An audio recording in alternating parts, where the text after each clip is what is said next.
Welcome to the Investing in Real Estate show. I hope you all had a wonderful, wonderful Christmas as we end this 2022. On this show, our goal is to make you a more intelligent investor.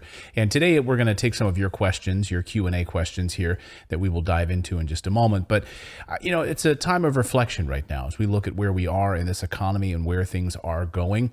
It's a troubling time. And I can tell you, just speaking to a lot of business owners that I talk to on a regular basis, they are very concerned about what this next year will bring.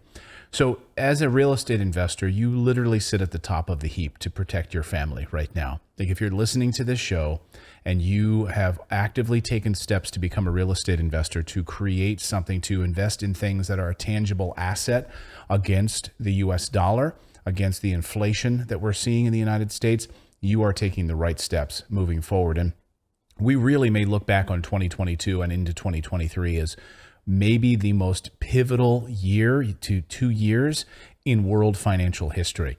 And I don't put that lightly, but I mean, we are literally seeing a transfer of power, a major shift from the US hegemony around the US dollar to an Asian strengthening of an Asian BRICS alliance, where you're seeing this transition away from the US dollar as a reserve currency. And even again, later this past week, we even saw more countries moving towards trying to step away from the US dollar as a reserve currency. So I think 2022 into 2023 really might be a pivotal time in world history to think about. We had this self-inflicted energy crisis. This is totally the doing of the Western countries, putting on ridiculous sanctions against Russia, which have led to this collapse, totally self-inflicted. And it has actually only strengthened Russia. It's only strengthened the relationship with China. And we're seeing the collapse of this Western alliance. You're seeing the fracturing in Europe, Europe feeling stepped upon by the United States. There's quite a few protests in Paris over the past few weeks, and in Germany and Berlin, all across Europe. People saying enough is enough, stop supporting NATO. So you're really seeing a big moment right now. All of that is to say, we're seeing this volatility. And if you've got your money sitting in a stock market, you really need to make sure that you are protected. I mean, I've been hitting this bell for the last year. I hope you've taken some action to protect your family. But now, if you're just hearing this for the first time on this December 26th, right after Christmas, please start taking those steps now to move some of that money, out of the stock market, out of cash, out of, US dollar reserves, and putting it into real estate, gold, silver, actual tangible items that will last for thousands of years. That's, traditionally what real estate, gold and silver have done. So please do that. We're going to see this new Western alliance in the new year really showing increasing fears and a massive recession that is about to unfold, with a lot of pent-up layoffs that are about to happen. So again, protect yourself. If you're listening to this show, I think you're already taking those steps and you're already starting to make those investment moves. So you are ahead of the game. Please maybe share this episode out with someone who needs to hear this, someone who you think might have their head buried in the sand like an ostrich. They're going to be screwed. So if you know someone who's just ignoring what's happening, please send them this show. Just click the share button and send it to them and say, John, you got to listen to this. So, and our team is always happy to help you. Even if you don't invest with us at Morris Invest, that's fine. We don't care. We want to help you. So you can book a call with our team. Just go to morrisinvest.com. And even if you don't want to book a call, we have tons of free resources on there for you. Okay. So grab the Freedom Cheat Sheet. That's free. Again, free. It's like 3 pages. morrisinvest.com/freedom. Grab that. We also have our boot camp, a 90-day financial freedom boot camp. That is free. Okay. Our goal is education and to help you. So go to morrisinvest.com/bootcamp. Again, free resources. There is zero reason you should not have to pay for any of this. Okay. If someone's trying to sell you some really expensive course, just ignore it. Okay, there's free resources right here for you to take advantage of and start to get your finances in order as we head into the new year. Okay, without further ado, I just wanted to bring you the very latest on inflation, recession, and what we're seeing in this declining U.S. hegemony. But we do have some of your questions here on the show, and I want to take them. We have 3 questions from our viewers and listeners. All you need to do is go to our website. There's a little microphone icon on the right side of your screen, so you can leave us a voicemail message if you'd like to as well, morrisinvest.com. Our first one is from Juan. Juan, take it away. Hello, how you doing there, Clayton? My name is Juan. I hope you are doing well and your family too. My question is, what insurance company do you recommend for all your um, properties that you own? Because I've seen that you mentioned a couple of insurance on your YouTube videos, but if you could narrow it down to just one or two of the best insurance companies that you guys use for your entire portfolio? Thank you. All right, thank you so much. So again, it's going to really depend on your, on what works for you and your portfolio. So we have a resources page at morrisinvest.com that we're constantly updating. We've worked with, I think it's NEIRG, which was a sort of basically for investors for insurance. But what we've actually worked with State Farm.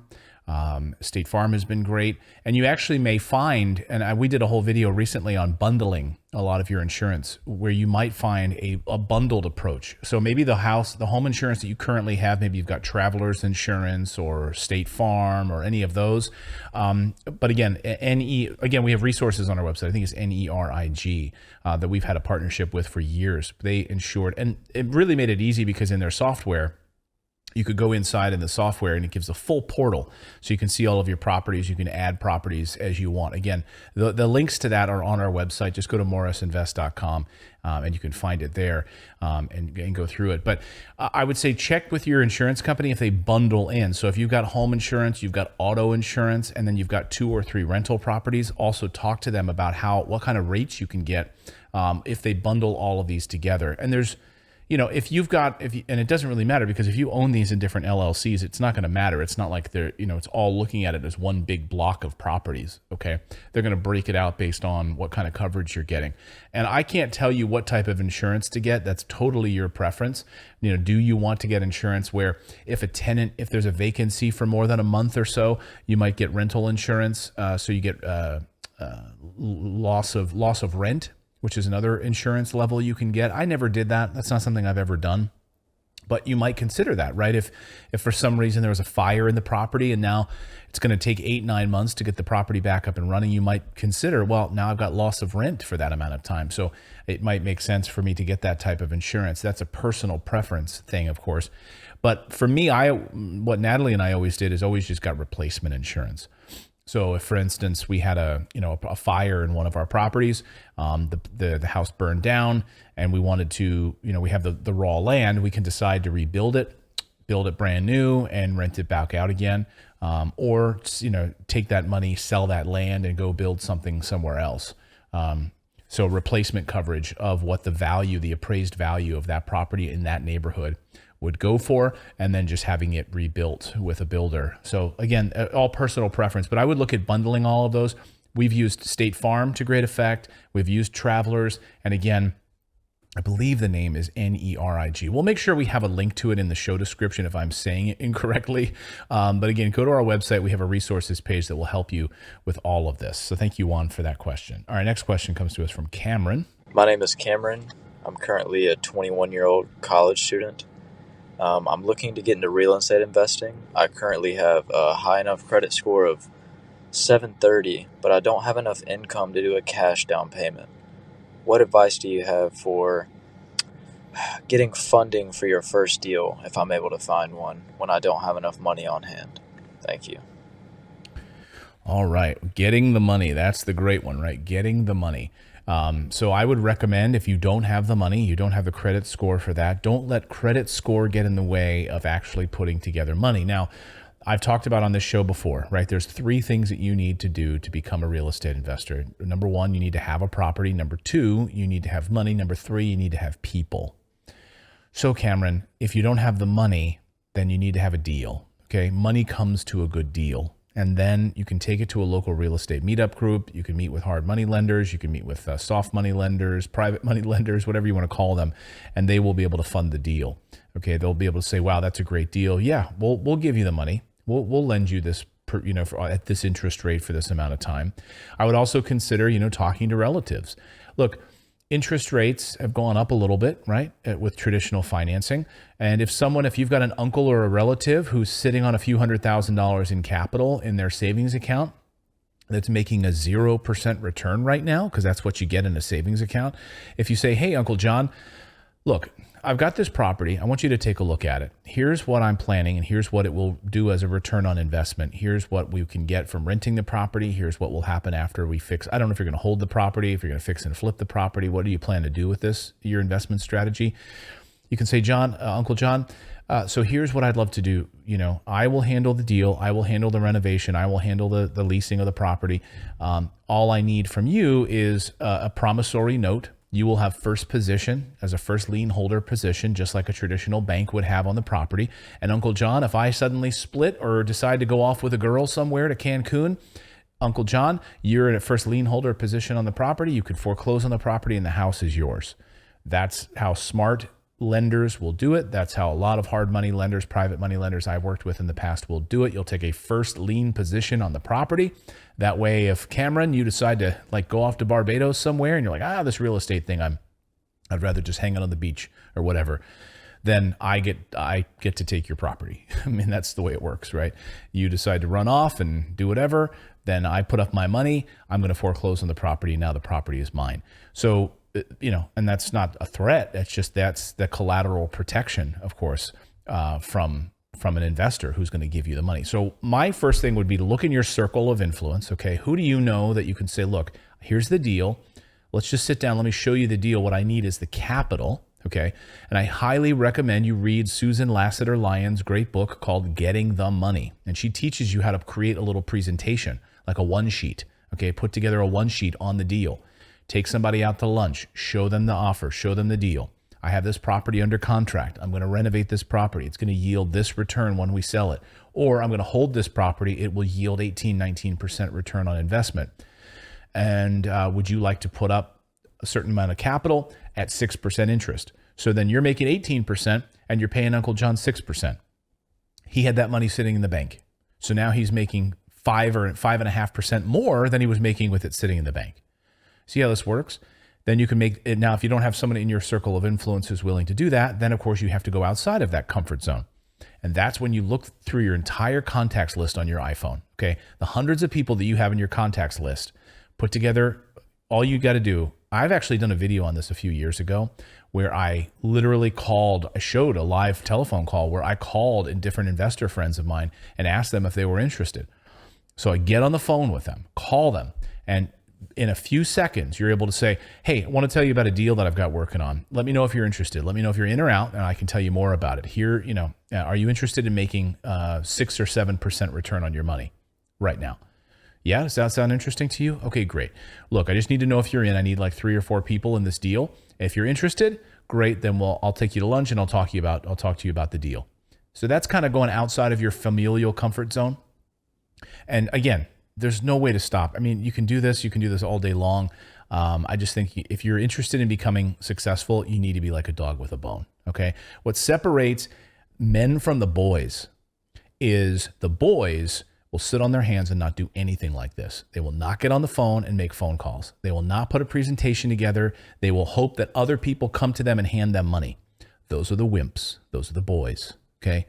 If you're a man, you got to step up and you got to get on the phone. Put a presentation together. Read that book by Susan Lassiter-Lyons. Get some hair on your back, okay, and go and do it. That's what separates the men from the boys, okay? I would highly recommend also listening to or reading David Goggins' amazing book, okay? You Can't Hurt Me. I think it's called You Can't Hurt Me. One of the best books I've ever read. One of the most motivating books I've ever read. If you don't think you have it in your tank, listen to this book, read this book. It'll change your life. It'll force you to get off your ass and make a change. Okay. So again, so I'm just getting a little excited because my wife and I have been having this conversation lately about, she's been reading a book called Raising an Adult and how so many parents right now in the year 2022, 2023, they just baby the crap out of their kids. These kids can't do anything. And they're just handed things. They're just handed things and they have no backbone. They're not men. And we need strong men right now. So if you're a guy listening right now, Don't be one of those like pushover softies. Okay. You need to step up, and we need to start becoming men. If we weren't raised like that, you need to start acting like it. You need to start seeking it out and learn, how do I take the next step in my life? Okay. How do I start to show initiative, maturity, and taking those next steps? So I could go on and on about this. But if you have a deal, the money will find you if you put the effort into making those connections. So Cameron, I'd love to hear a follow-up here in a few months. I'd love to hear what you do and how you put this together. All right, our next question comes to us from Kimberly. Hi, this is Kimberly out of Phoenix, Arizona. I recently purchased a rental property in Florida, and I did use a portion of my primary home HELOC as part of the down payment for the rental property. And I was curious to know your advice on whether or not I should start to pay that down more aggressively now that the rate has increased with it being variable, or kind of stick to the plan where allowing the tenants rent payment to go against both the mortgage and the HELOC. Thanks. Hey, Kimberly, thanks so much for the question. I'm not a financial advisor, so I can't tell you, how to pay off your loan. However, it's really what's comfortable for you. I would say just always remember, you sound young. I mean, I don't know if you can really tell from a person's voice if they're young, but I guess, you sound young to me. Maybe that's ageist of me. I don't know. What I would say is remember the 3 stages of real estate investing, right? Buy, own, and cash flow. So it sounds like you're in the buying phase, right? You've got your first rental or a second rental, I'm not exactly sure, and you've used a HELOC from your primary to acquire this property. Great for you. You're doing what the other 99% of people will never ever do. So Kimberly, congrats. Okay, way to take initiative. I'm really proud of you. First of all, so you've got this property, but it sounds like you're in the buying phase still. So what you do is when you're investing in real estate, you're buying properties, and we're not really at this stage concerned about the cash flow. What we're concerned about is building our net assets on our balance sheet, right? We want to see that we've got 10 properties on our assets versus liabilities. And so you're building up those assets and you're getting the tax benefits of owning those assets. Now, you might not really experience the true cash flow for another few years because you don't need to, right? You're working, you're still young, you don't need that cash flow just yet. So if you're in the buying phase, then just pretend. The way that I've always done it is I just pretended like I didn't even have the properties for the first couple of years. Like I had them and they're providing me a tax shelter and the tenants are paying down the mortgages on them. And I don't even think about the properties. I'm doing whatever I can, whatever cash flow comes in is going to pay down the principal balances of those mortgages. And then what I'm doing is I'm acquiring additional assets. And again, I'm taking out leverage from the banks. I'm doing those things, but I'm not really paying attention to the cash flow at all. You're in the buying phase. The next stage is, of course, the owning phase. That's when they're paid off.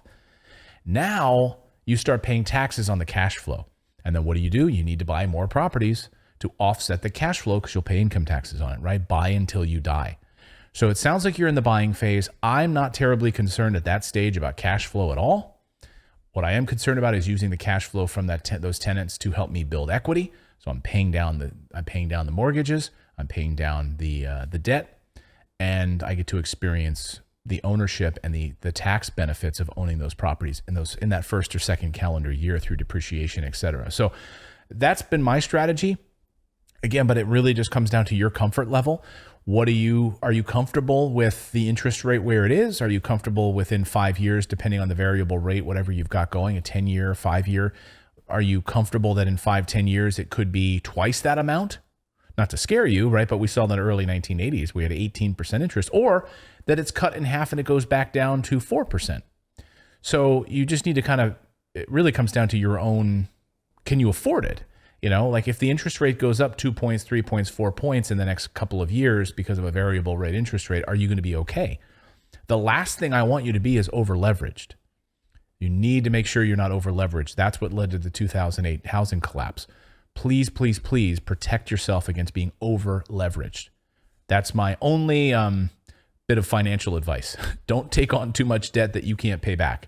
That's very, very important. Make sure that the tenants and your situation is such that that can be paid back, where you're not going to have to go through foreclosure and have all of that nightmare on your back, okay? So protect yourself in that way.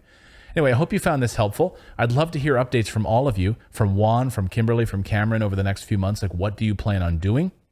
Share your updates here on the show, and I'd love to be able to comment on it in a few months. That way we can see a before and after. So again, good luck to you. Merry Christmas. Happy New Year to all of you. I hope you found this useful, informative, and we will see you real soon. I don't know if we're going to have a show next week. I'll have to talk to my team. It is my birthday. New Year's Eve is my birthday, and I will be away. I'll be traveling. So I don't know that we'll have a show on New Year's, but I'll check with the team. Maybe we will. We'll see. But anyway, I'm going to enjoy some downtime. I'm going to be rearranging our studio, just doing a lot of reading and relaxing and getting organized and just sort of decompressing. It's been a very, very long, trying year. I hope you guys will all just spend time with your family, reading some books, trying to better yourself, get into a habit and a routine, and taking next steps for your new year. I highly recommend the David Goggins book that I just mentioned.